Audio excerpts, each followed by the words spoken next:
excellent presentation. And you know, as I listen to my colleagues speak, I have to tell you, you don't sound like an opposition party. You sound like a government. So I want to commend all of you like your coverage. And to say here that it is evident that we have a governance failure in this country.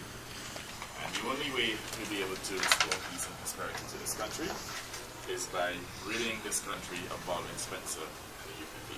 There's absolutely no other way to do it. And as I said in my opening piece, our objective now is to increase the level of activism within the party and to make sure that we take a fight to Baldwin Spencer and the UPP in order to get them out of office as soon as possible in order to save this country. We will now open the floor for comments and or questions, and I acknowledge Kentish from Observer. Sorry, move the microphone to the one that's to ask Mr. Yellow. You can come close to me.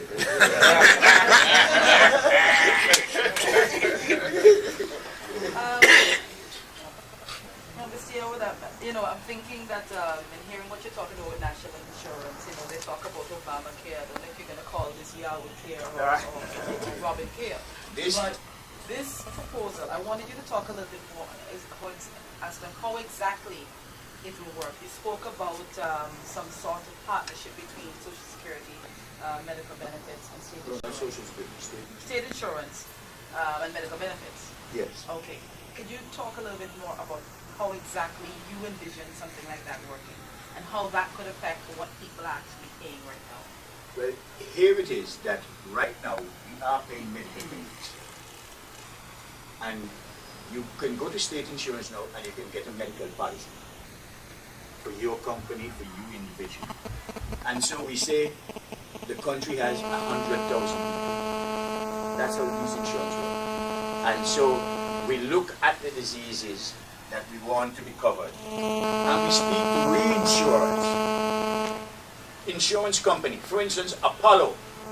I have somebody who made contact right now with Apollo down in India. And they are prepared, when labor gets in, to come and look at the situation. And these insurance companies, some of them actually run hospitals, employ the doctors, etc. And so when we insure 100,000 people, who knows whether or not what we throw into medical benefits now will not be adequate enough to cover it. Then you have doctors who are living overseas, specialized doctors. It's been done in Antigua now. You have cases, maybe 4 or 5 cases. You might not have a specialist in that discipline. But you can just call him and pay him. He comes in and he takes care of the 4 or 5 people. And he's right there beckoning and call.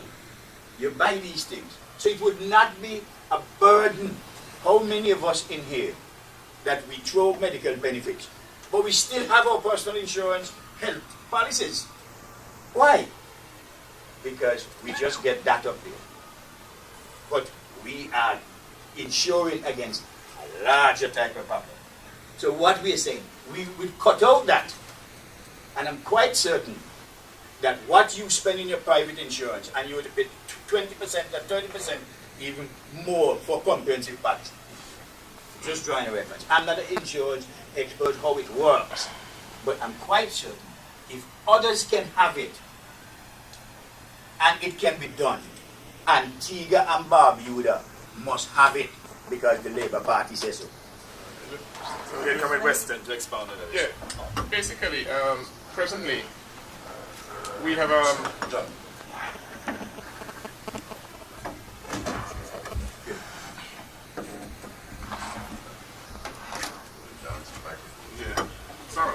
We have we are, as Comrade Yearwood said, we are looking at several models. Just this week on the Uncut website, we focused on the one in Ghana, the one in Nigeria, to start the debate, because there are various models one can use. In Nigeria, for example, they virtually expanded what we have as medical benefit, where they pay 2.5%, and it provides enough funding to provide comprehensive insurance. In Ghana, it's similar also with various levels. In Cuba, they have a different model. What they do is that the government provides training for doctors and then hires these doctors on contract for about in Cuba for a lifetime. But in Antigua, we normally do 5-year, 6-year contract. It means that the very expensive nature of healthcare in, say, North America not obtained here, because we would have doctors working on reasonable salaries on contract who would have trained in exchange for the grant for their training. They'd work for us for 5 years with a continuous school. And so we, on the cost side, lower the cost of health delivery. And on the revenue side, as Comrade Yearwood says, using the model and building on our medical benefits, and building on social, and building on state insurance, we believe it won't cost more than maybe another 1%, 1.5% into that pool for us to have comprehensive health insurance. And as I said before, we have specific models we're looking at that we will share with you, and the party is very, very close to finalizing the technical arrangements. We are very clear in the principle. We know that we can use a combination of these things and present really what is going to be a model for the Caribbean. And maybe we can also teach North America and Europe something too. Thank you. I wanted to follow up on that same point before I move on to somebody else. I wanted to find out, seems to me, I mean, I know that you and other members of the party have expressed, have said on many occasions that you have investors, people willing to invest, you have the contacts. So why not look at this divestment as an opportunity for these people to invest? One of the things that you would look upon, Anika, is that our market is very small. Our market is very small. I heard the other night when the governor spoke, 620,000 people. It's not going to create no job. You have heard that the central bank have seen through certain shortfalls with the insurance, just as they want to have the banks merged together. They want the insurances merged together. But we feel in the Antiguan market, we have enough room for our state insurance to be backed by a government. The confidence that you get as a young professional, that the government could not let insurance fall. If you let insurance fall for your people, they will vote you out. It doesn't take no Einstein to figure this one out.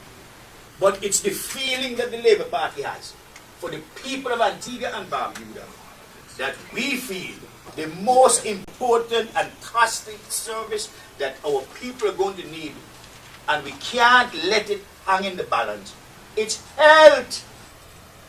You go up there every day, you go over to a certain clinic in Antigua, and you see they're leaving from up there, going to get that specialized treatment there. And you might be able to go, because you can afford it. But what happened to the people in Wilkie City, Lambert and Newfield? What, and Grace Farm? Yorks. And Farrell. Yorks. And Villa. What they must lie down and die? That's where we in the Labour Party say we are all about people. It's the way we go forward and tell others, practice what we are doing, people first. In reality. That is the natural thing that we've done all over the years. And Antiguans have come, and they're coming to realize that their only hope, that who really cared about them, was the Antigua Labour Party.